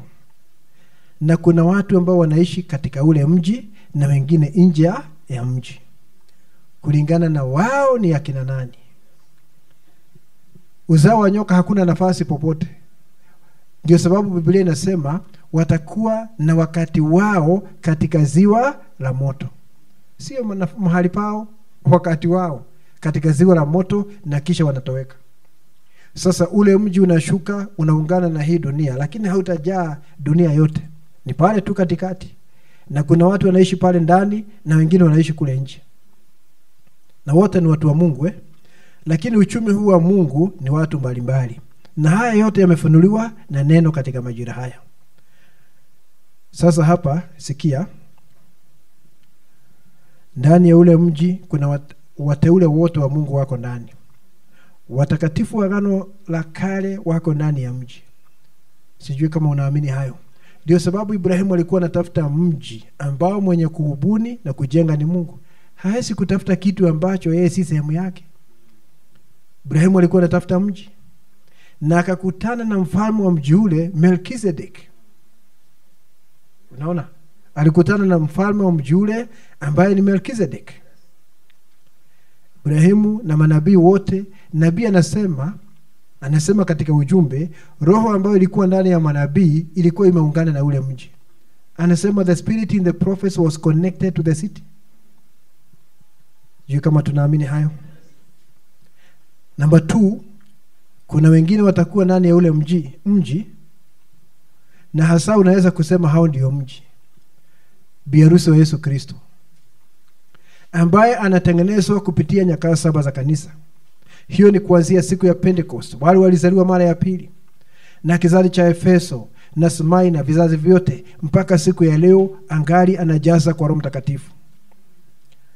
Hao ambao wanajazwa kwa Roho Mtakatifu wakati wa nyakati 7 za kanisa wanakuwa mwili wa Yesu Kristo, watakuwa ndani ya mji. Hasa hao ndio mji. Hao ndio ule mlima ulio ndani ya mji.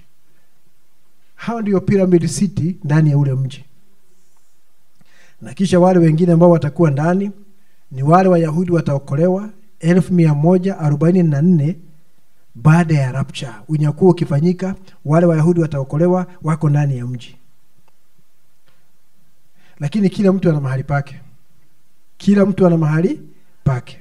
Hao hawako nje, wako ndani ya mji. Hao wako ndani ya mji na kila mmoja ana sehemu yake.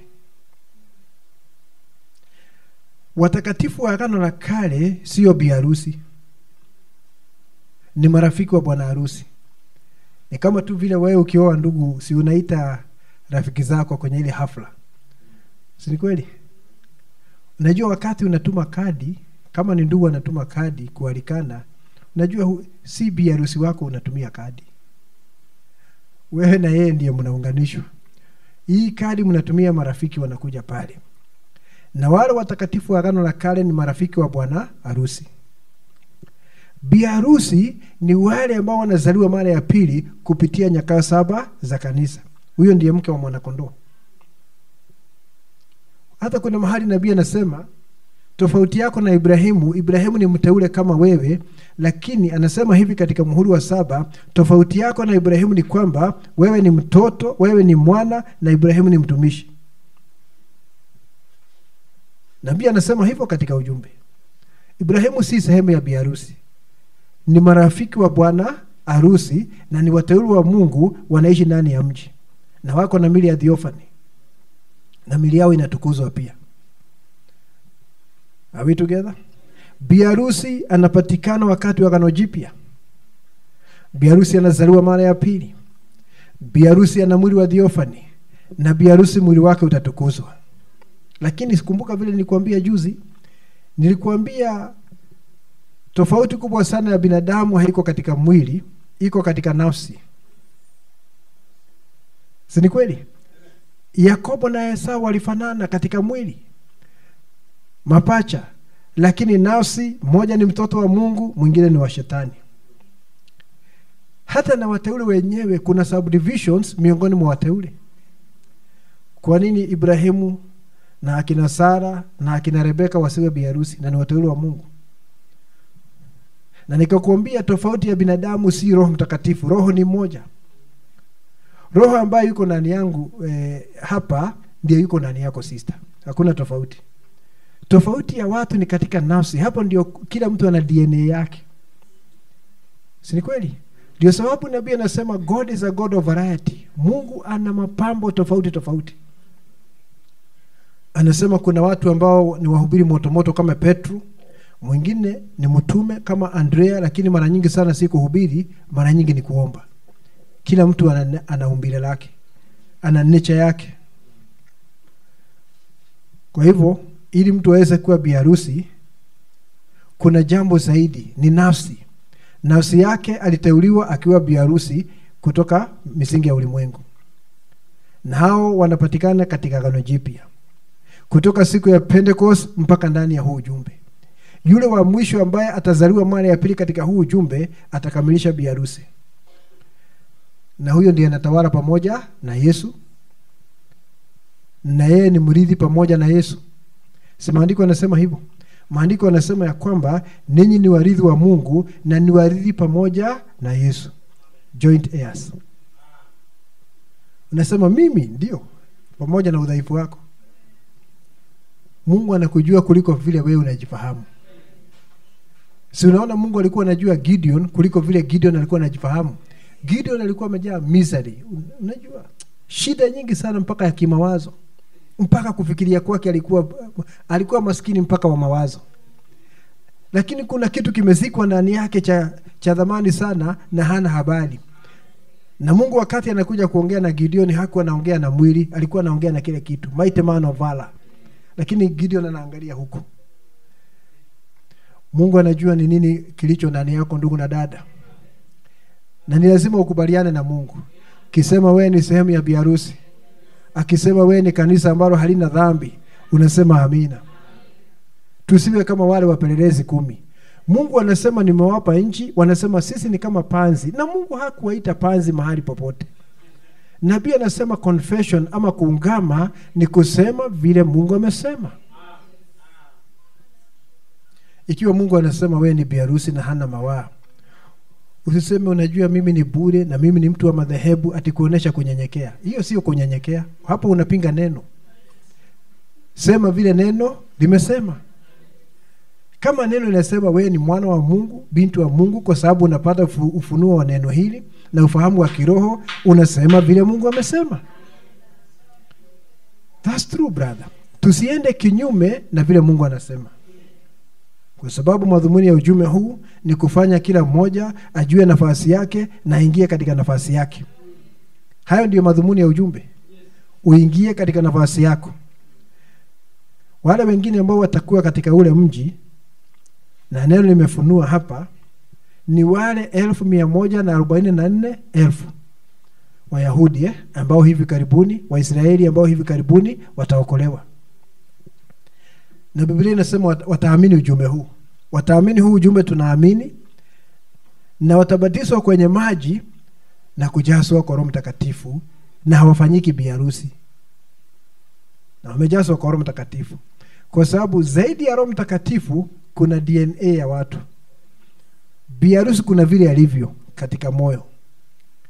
Kwa hivyo Roho Mtakatifu anakuja kufanya nini? Kudhibitisha tu. To confirm huyo ni biharusi. Roho Mtakatifu akija kwa Israeli anakuja kudhibitisha hawa ni watumishi katika chumba cha bibi harusi. Sijui kama ulipata hiyo. Kwa sababu DNA iko hivyo. Roho Mtakatifu anakuja anatia muhuri, anadhibitisha hawa ni watumishi wa bibi harusi. 144,000. Na watajazwa kwa Roho Mtakatifu. Ukisoma Ufunuo, si unaona? Mungu alisimamisha vita vya kwanza vya ulimwengu ili watumishi wa Mungu hao watue nini? Na wanakuwa watumishi wa Mungu kwa njia gani? Kutumikia biharusi katika chumba chake. Ndio, iko hivyo.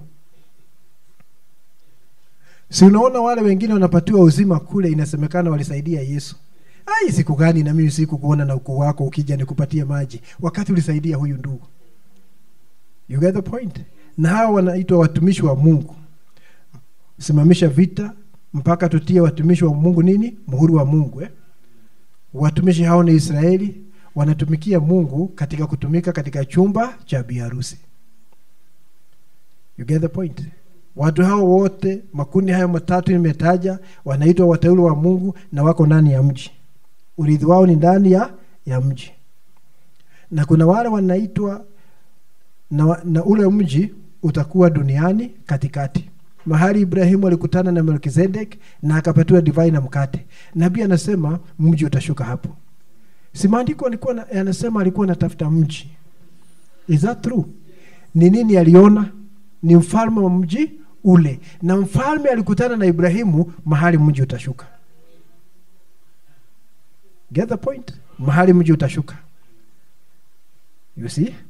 Hapo ndipo mji utashuka na Mungu atakuwa hapo. Na nabii anasema ule mji ni pyramid.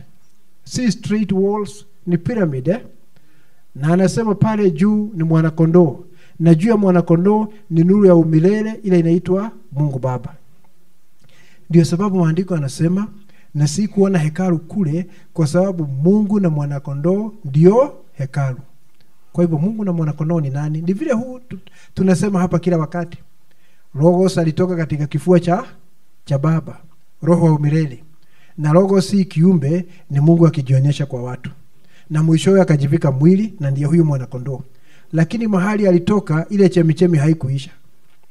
Ametoka na amesalia. You understand that? Ametoka, kwa hivyo tunaona Logos hapa, tunaona ni Mungu, na amesalia yule asiyeonekana. Ndio sababu inasema Mungu na mwana-kondoo. Na hiyo itabidi ije kwa kila mmoja kwa njia ya ufunuo. Haitoshi kueleza. Hiyo itabidi ije kwa kila mmoja wetu kwa njia ya ufunuo. It takes a revelation. Na Mungu na watusaidie sana. Na unaona, mahali mji utashuka ule wa kibinguni, Yerusalemu mpya, ni katikati ya dunia. Lakini kuna watu wataishi nje ya ule mji. Na ni watu wazuri wa Mungu. Utashuka pale katikati. Hebu nisimame hapo. Wakati unajazwa na Roho Mtakatifu, najua Roho Mtakatifu ni Mungu. Akija hata ingia katika mwili wako, na hata ingia katika roho yako ya binadamu, anaingia ndani ya nafsi. Ndio maana wiki jana nimekuambia katika nafsi yako kuna chemba ama chumba. Ni nani wako katika kile chumba? ni wewe na Mungu. Believest thou this? Roho Mtakatifu akiingia katika nafsi yako, ndugu, nafsi yako ni mtoto wa Mungu, na Roho Mtakatifu ameingia pale. Nani hawa wako katika chumba? Ni Mungu na mwanadamu. Tunaamini haya? Na hivyo ndivyo Aaron alikuwa anafanya. Anaingia mahali patakatifu sana, mahali kuna utukufu wa Shekina. Sasa nani wako katika kile chumba? Ni kuhani mkuu na Mungu ndani ya kile chumba. Na moyo wako siku ya leo ni chumba pia, na Mungu anaingia ndani. Kwa hiyo hatimaye nani wako pale? Ni Mungu na wewe mko pale, in the secret place. Tunaamini hayo? Na huku nje kuna mwili, na unajua mwili wako hatimaye utakombolewa, kwa hivyo utakuwa redeemed earth. Is that right, brother? Biblia inasema new heaven, new bingu mpya na nchi. Sasa wakati umezaliwa mara ya pili, una bingu mpya katika dunia ya zamani.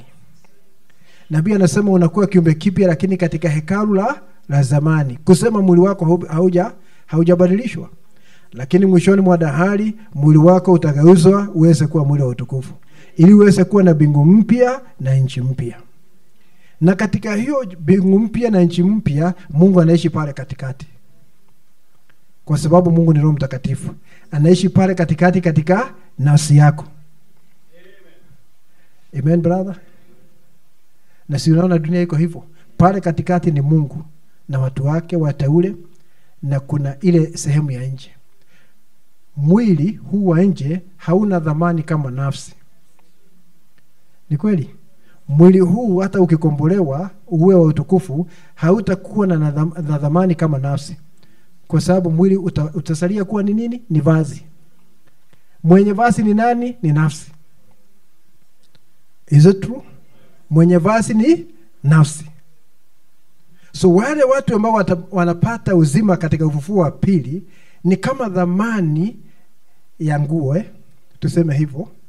Wako nje katika dunia iliyokombolewa, lakini kuna wale ambao wako kule ndani. Na ndio sababu nasikia nabii akisema itachukua Lutu 100 kutengeneza Ibrahimu mmoja. Anasema Ibrahimu ni dola ya fedha, lakini huyu ni hela, mapeni, hela huyu. Lakini anasema usitupe mapeni, yana sehemu katika uchumi wa Mungu. Si ni kweli? Kuna watu Mungu ameweka katika hii dunia, wao wanakusaidia. Huenda hata ona kabisa kile unaamini, lakini aliwekwa pale aweze kuwa support system. Na hiyo support system haitapotea. Nabii anaongea juu na Nicodemus na Gamaliel. Hawakuweza kuona namna wanaweza kuzaliwa mara ya pili. Walishindwa kabisa kuona. Lakini anasema kwa sababu walitetea watoto wa Mungu wakiwa katika shida, hata Yesu mwenyewe hawatapoteza thawabu yao, lakini sio wateule. Hata Gamaliel, tuseme hivi kwa mfano, wakati alikuwa anafundisha Paulo neno. Sasa unajua hao ni watu wawili wa Mungu, lakini hawarithi pamoja. Huyu atakuwa ndani ya mji, na huyu ni nyota katika zile nyota 7, na huyu mwalimu atakuwa nje ya mji. Na Gamaliel ilifanya vizuri kufanya Paulo ajue hayo maandiko kimsingi, kwa sababu wakati Roho Mtakatifu alikuja kuhuisha yale Paulo alifundishwa na Gamaliel. Lakini hakufundishwa ndani ya Gamaliel, hayakuhuishwa. Gamaliel alikuwa support system. Hakuwa mteule, ni support. Ulinifanyia hivi na hivi, ulinisaidia hivi, support system. Lakini kuna wale wateule. Kuna yule askari ambaye alikuwa na Paulo katika safari yake kule Mediterranean. Wakati Paulo alisema nitakata kauli hii, kesi naenda kwa Kaisari. Si mnajua walianza kuabiri kwa meli ile ambayo iliingia kwenye shida. Si kuna askari ambaye alikuwa na Paulo. Na huyo askari hakuwa anaruhusu mtu aguze Paulo. Na wakati walifika Rome, akampatia uhuru akae peke yake, na akapanga nyumba huko Rome. Akakodisha nyumba huko Rome. Huyo alikuwa support system.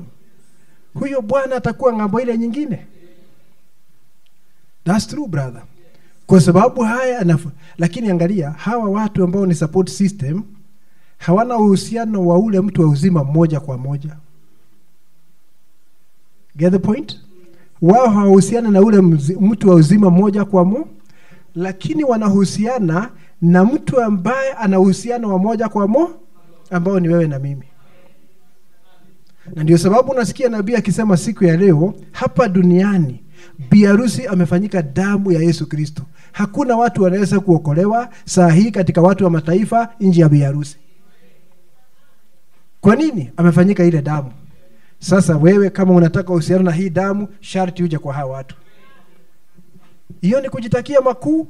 No, ni hivi asema Bwana.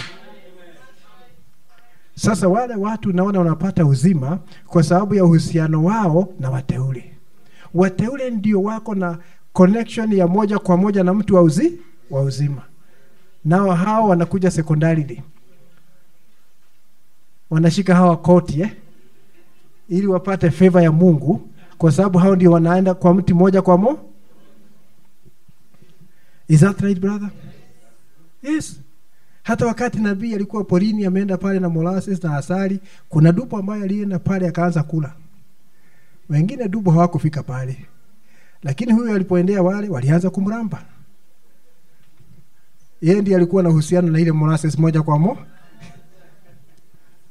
That's right, brother. Ni wateule wa Mungu ambao, na ndio sababu wanaitwa ukoo wa Yesu Kristo. Mtu mzuri wa Mathayo 25 sio ukoo wa Yesu Kristo, lakini ni watu wazuri wa Mungu. Na sasa kwa sababu ya uhusiano wao na ukoo wa Yesu Kristo wanapatiwa uzima wa milele. Wao ni support system. Na kuna makundi matatu ya hawa watu. Nimekuonesha wateule ni makundi mangapi? Watakatifu wa Agano la Kale ni marafiki wa bwana harusi. Watakatifu wa Agano Jipya, na sisi ni sehemu, ni biharusi wa Yesu ama ni mke wa mwana kondoo. Najua msichana ukimuoa anakoma kuwa biharusi, anakuwa mke wako. Hao ndio mke wa mwana kondoo. Wale ambao wataokolewa katika jamii ya Israeli hivi karibuni ni watumishi katika chumba cha biharusi. Unaona? That's right. Ni watumishi katika chumba cha biharusi. Na hao wanaishi katika mji ndani. Na Yesu pale juu ni jiwe la kilele, na juu yake ni ile nuru Elohim. Na hapa kuna watu wengine hapo tumesoma hapa ambao watapatiwa uzima wakati wa hukumu. Wewe na mimi hatungoji wakati ule. Kila mteule hangoji wakati ule kupata uzima. Unapata uzima saa hii, right now. Kwa sababu unazaliwa mara ya pili ngambo hii. Kuna watu wako mbinguni saa hii lakini hawajazaliwa mara ya pili. Si ni kweli? Hebu tusome Ufunuo 6. Ni Ufunuo 6 ya. Ufunuo 6 tusome hapo. Tusome Ufunuo. Mahali mihuri 7 inaanza kufunuliwa katika hali ya mifano. Na hapo ndipo nataka tusome. Tusome ule muhuri wa 5 peke yake. Uweze kuona baadhi ya mambo haya. Mstari wa 9 mpaka 11. 9 mpaka 11 Ufunuo 6. Revelation 6 9 mpaka 11. Na alipoifungua muhuri ya 5, nikaona chini ya madhabahu roho zao waliochinjwa kwa ajili ya neno la Mungu. Hapa kile kinaonekana sio miili, ni kusema wameondoka duniani, wako ni hali ya nafsi. Kiingereza kinasema souls under the altar. Waliuawa kwa sababu ya neno la Mungu. Na hapa haikusema ushuhuda wa Yesu Kristo. Kile kinaitwa neno la Mungu hapa ni Torati. Maana hawa ni Wayahudi na kwa ajili ya ushuhuda waliokuwa nao, sio ushuhuda wa Yesu Kristo.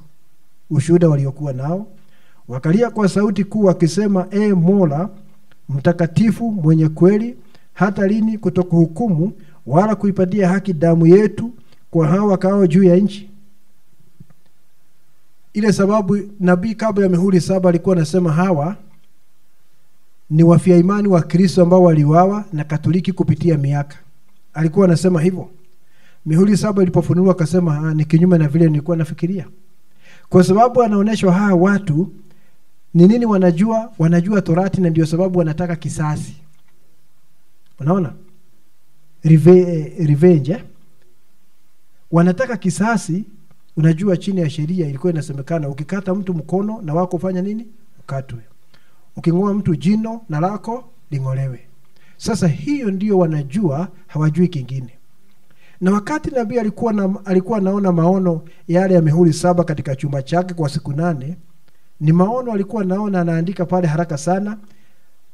Na baadaye anaangalia Biblia, anaenda jioni hiyo anahubiri huo muhuri ambao ulifunuliwa wakati wa mchana.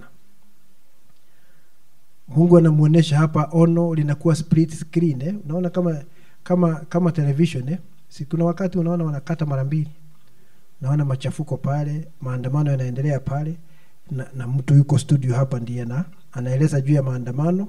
So wamekata uone nusu mtu yule katika studio na nusu hii nyingine action ya maandamano kule.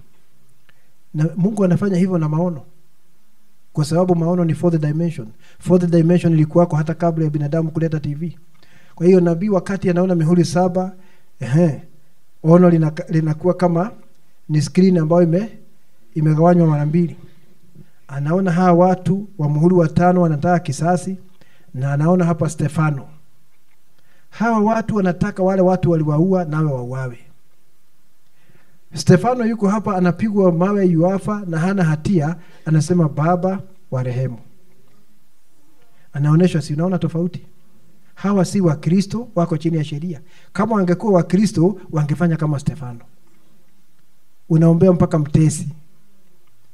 Najua kama Stefano angesema wauawe, mpaka mjumbe wa kizazi angeuawa. Kwa sababu alikuwa katika hiyo mob ambayo haielewi. Si Paulo alikuwa hapo ndani hao watu. So mjumbe angeuawa kama Stefano angesema hivyo. Lakini kwa sababu alikuwa amezaliwa mara ya pili na hayuko chini ya sheria, yuko chini ya neema, alisema Baba warehemu. Hivyo ndivyo nabii alijua hawa si wa Kristo, ni Wayahudi ambao waliuawa kwa sababu ya kusimamia Torati. Maana walifungwa macho Mungu aweze kuokoa watu wa mataifa. Wale waaminifu wakaendelea kusimamia Torati, wakifa ndio hao tunaona wanaingia hapa. Na hawajui neema, wanataka wale walituua wauawe namna hiyo. Lakini Stefano unaona anajua neema. Baada ya kuuliza hivyo, nao wakapewa kila mmoja nguo ndefu. Sasa huo ni unabii. Hawakupewa saa hiyo na hawapewi saa hii. Unaona? Nguo ndefu nyeupe, wakaambiwa wastarehe bado muda mchache hata itakapotimia hesabu ya ajoli wao na ndugu zao watakaouawa vile vile kama wao. Kila Myahudi ambaye anakufa na hajazaliwa mara ya pili lakini ni mwaminifu kwa Torati anaingia hapo. Na hawa maandiko yanasema ni nafsi chini ya madhabahu, hawana mili ya neno. Hawana mili ya neno. Hawana theophany. Wale watu ambao wanarithi uzima wa milele nje ya ule mji hawana mili ya neno. Kuna mambo mengi wasionayo ulio nayo. Angalia tu tofauti ya Ibrahimu na Lutu. Si walikuwa ni watu wa Mungu wazuri. Huyo alikuwa ni mtoto wa ndugu yake Ibrahimu. Lakini angalia Lutu, hawakubadilishwa jina, Ibrahimu alibadilishwa. Ibrahimu alitahiriwa, huyo hakutahiriwa. Huyo alipata mtoto wa ahadi, huyo hakupata. Ibrahimu aligeuza mume na Sara, Lutu hakubadilishwa. Kwa sababu ni watu wa Mungu lakini kategori tofauti. Sehemu tofauti katika uchumi wa Mungu. Na huwezi kudharau mtu ambaye yuko ndani ya uchumi wa Mungu. Ni mtu wa Mungu hata kama hayuko mahali kuna wateule. Na hapo mahali alipo anaridhika na anashukuru Mungu sana kwa kumweka pale. Are we together? That's right, brother. Sasa hawa watu tunasoma hapa, na hapo mahali walipo hata mwanamwali mpumbavu anaingia hapo. Watu hawa ambao tunasoma habari zao hapa ni wanawali wapumbavu lakini wa nchi ya Israeli. Kwa sababu wanaamini Torati lakini hawana mafuta. Si ni kweli? Hawana mafuta, hawajazaliwa mara ya pili. Ni sawa na foolish virgin wa mataifa, ni sawa na mwanamwali mpumbavu wa watu wa mataifa. Hata naye anaamini Yesu. Yu ameenda hatua moja zaidi kuliko hawa kwa sababu anaamini Yesu lakini hana mafuta. Are we together? Kwa hivyo hawezi kuingia mahali biharusi alipo. na kuna watu wengine tu walisaidia biharusi. Watu hawa vikundi vitatu wanawekwa pamoja, watarithi uzima wa milele nje ya ule mji wa Jerusalem, na ndio wanakuja mara kwa mara, lakini si raia wote wanakuja.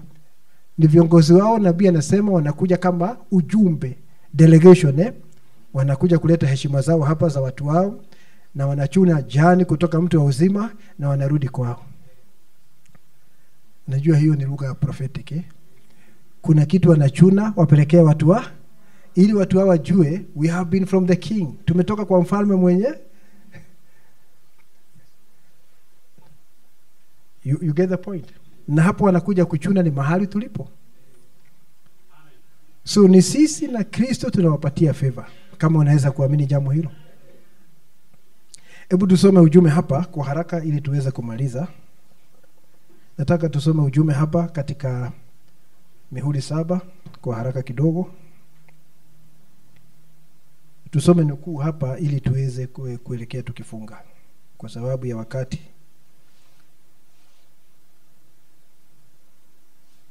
Sikia hapa, nasoma nyakati 7 za kanisa, na huyu ni wakati wa Sardis. Anasema to further clarify, ili niweke hili jambo wazi zaidi. Nabii anasema, na anaongea juu ya Mathayo 25 mahali tumesoma asubuhi ya leo. Notice the words of Matthew 25:31 to 46. Tazama maneno ya Mathayo 25:31 mpaka 46. It does not say that a sheep is literally separating sheep from goats. Pale wakati maandiko anasema ni kama mmoja ambaye anabagua kondoo na mbuzi. Kondoo wanawekwa kulia wanapata uzima, mbuzi kushoto wanaenda katika ziwa la moto. Haisemi anabagua kondoo kutoka kwa mbuzi, lakini ni kana kwamba ni kama mmoja ambaye anabagua kondoo kutoka kwa mbuzi. Kwa sababu gani? Hawa watu ambao wanapata uzima, Gamaliel na yule askari na watu wengine wengi wanapata uzima pale katika kiti cha hukumu. Nabii anasema these are not sheep in this particular area of time for the judgment. Anasema hawa si kondoo wakati huu wa hukumu. Anasema the sheep are in his fold. Anasema tayari kondoo wako katika zizi lake. They heard his voice, walisikia sauti yake ambao ni neno, and they followed him. Na hiyo ni kusema ni wateule katika kila kizazi. Wewe na mimi ni kondoo. Lakini pale ni kana kwamba anabagua kondoo na nini? Na mbuzi. Is that true, brother? Si tuko pamoja? Ndio. Our sisters wameka so that tuandamane pamoja. Anaongea juu ya kondoo na anasema they already have eternal life and cannot come into the judgment. Kondoo hawezi kusimama katika hukumu, alipata uzima wa milele akiwa hapa duniani. But these do not have eternal life and they are in the judgment. Lakini hawa hawana uzima wa milele na ndio sababu wamesimama katika hukumu. They are allowed to go into eternal life. Angalia hayo maneno imeandikwa kwa capital, go into. Najua hiyo ni tofauti sana na vile wewe tunasema juu yako. Kwa sababu wewe ni eternal life. Na yule ni going into. Sijui kama unaona tofauti. Wangapi wanaliona? Wewe ni eternal life. Kwa sababu hiyo mbegu ya Mungu is a spiritual gene of the Father. Ni mbegu ya kiroho ya baba yeye. Ni uzima wa milele umelala pale hata wakati huja huisho. Wewe ni eternal life. Wewe ni uzima wa milele alafu unahuishwa. You get the point? Lakini huyu anakubaliwa kuingia katika uzima. So ni kana kwamba yeye si ule uzima. Anakubaliwa tu aingie katika ule uzima na aishi milele daima, lakini wewe ni yule uzima. Mungu na akusaidie na anisaidie. They are allowed to go into eternal life. Wanakubaliwa waingie katika uzima. Lakini wewe ni uzima. You get the point? But upon what grounds do they enter into eternal life? Lakini wanaingia katika ule uzima kwa msingi gani? Certainly not upon the fact that they already have his life, as does the bride. Hawaingii katika uzima kwa sababu ana uzima wake kama alivyo nao biharusi. Hawako kama biharusi. But they receive it because they were kind to his brethren. Wanapatiwa uzima kwa sababu walikuwa ni watu wa hisani na walisaidia biharusi wake. Support system. Hallelujah. Na ni watu wazuri. They are not his brethren. Si ndugu zake. Unaona Lakini ni watu wa Mungu. They are not his brethren. That would make them joint heirs with Jesus. Si ndugu zake. Kama wangekuwa ndugu zake ingewafanya warithi pamoja na Yesu. Anasema hivi, they are not heirs to anything but life. Hawarithi chochote isipokuwa kuishi milele. Right? They share no throne etc with him. Hawashiriki enzi pamoja na Kristo na mambo kama hayo. Their names must have been in the book of life and not removed. Bila shaka majina yao yalikuwa kwenye kitabu cha uzima na hayakuondolewa. Now because of their love of the people of God, they are recognized and saved. Na kwa sababu ya kupenda watu wa Mungu wanaokolewa. Sasa si unaona hawakuwa na ule uhusiano wa direct wa mtu wa uzima. Uhusiano wao na Mungu ulipitia wateule. Kwa sababu ya wateule. Wanapata uzima kwa sababu ya wateule. Wateule ni uzima wenyewe. Is that true? No doubt these served and helped the children of God. Perhaps like Nicodemus and Gamaliel, they stood for the children in a time of trouble. Labda kama Gamalieli na Nicodemus walisimamia watu wa Mungu wakati kuna shida. Unaona? Na ni watu wazuri wa Mungu. Wanaishi nje ya mji.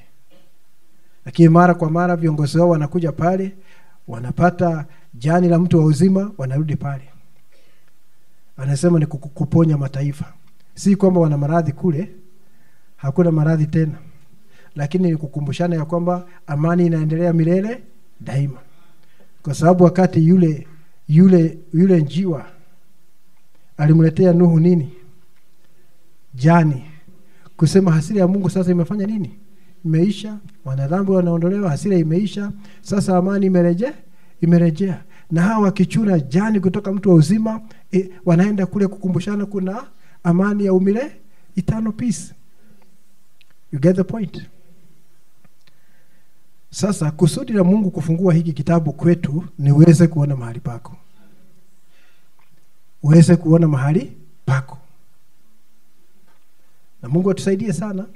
Kwa sababu si unaona kitabu kikifunguliwa sio kusema kila mahali ni pako. Is it true, brother? Sio kusema kila mahali ni pako, kwa sababu tunaweza kusema kitabu hiki ni chetu na kila mahali ni pangu. Hapana. Mahali pa foolish virgin, mwanamwali mpumbavu, mwanamwali mwenye busara haingii hapo. Si ni kweli? Lakini wewe unaweza kuona nafasi za watu wengine. Na hata wewe una sehemu katika kuwapatia hiyo nafasi. Unajua kama unaamini hayo? Una sehemu pamoja na Kristo katika kupatia hiyo nafasi. Kwa sababu tunatawala pamoja na Kristo. Is that right, brother? Na wakati sehemu yako, unaona, hii sehemu ya biharusi kwa mfano inakuzaliwa mara ya pili. Mahali pake, hiyo sehemu ya biharusi, mahali yamewekwa katika uchumi, pana kuzaliwa mara ya pili kuwa na Roho Mtakatifu, pana mwili wa theophany, pana mwili wa utukufu, pana kuketi kwenye kiti cha enzi pamoja na Kristo na mengine mengi. Mwanamwali mjinga, mpumbavu hawezi kupitia barabara hiyo. Hapo ni dead end. Hapo hawezi kupitia. Barabara yake sio hiyo, lakini yuko katika nini? Yuko katika uchumi wa Mungu. Sijui kama unajua hana mwili wa neno. Na sijui kama unajua wale watu watakuja katika ufufuo wa pili hawana mwili wa utukufu. Mwili wao utarejeshwa katika ujana wa umilele, vile Adam alivyokuwa kabla ya kuanguka. Na ya kwamba watahitaji jua pale nje. Watahitaji jua. Lakini hapa ndani hakuna jua. Biblia inasema nuru ni Mungu na mwana kondoo. Is that right, brother? na hawakuzaliwa mara ya pili vile ulizaliwa mara ya pili. Lakini ni watu wazuri wa Mungu, ni hela zake Mwenyezi Mungu. Kwa sababu hakuna mtu ambaye anaweza kujivuna.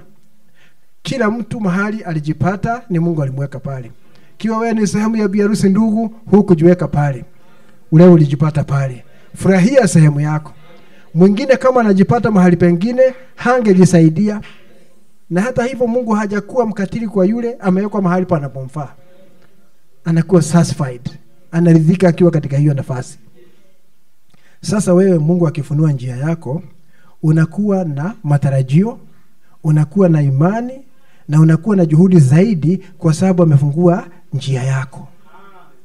Ukiwa mteule amefungua njia yako, hapa ndipo kuna kuzaliwa mara ya pili, hapa kuna kuadhimishwa kwa wana, kuna mwili wa theophany, kuna mwili wa utukufu, kuna spoken word, kuna kufunga mamba, kuna kuketi na Yesu kwenye kiti chake. Sasa Mungu amefungua njia yako.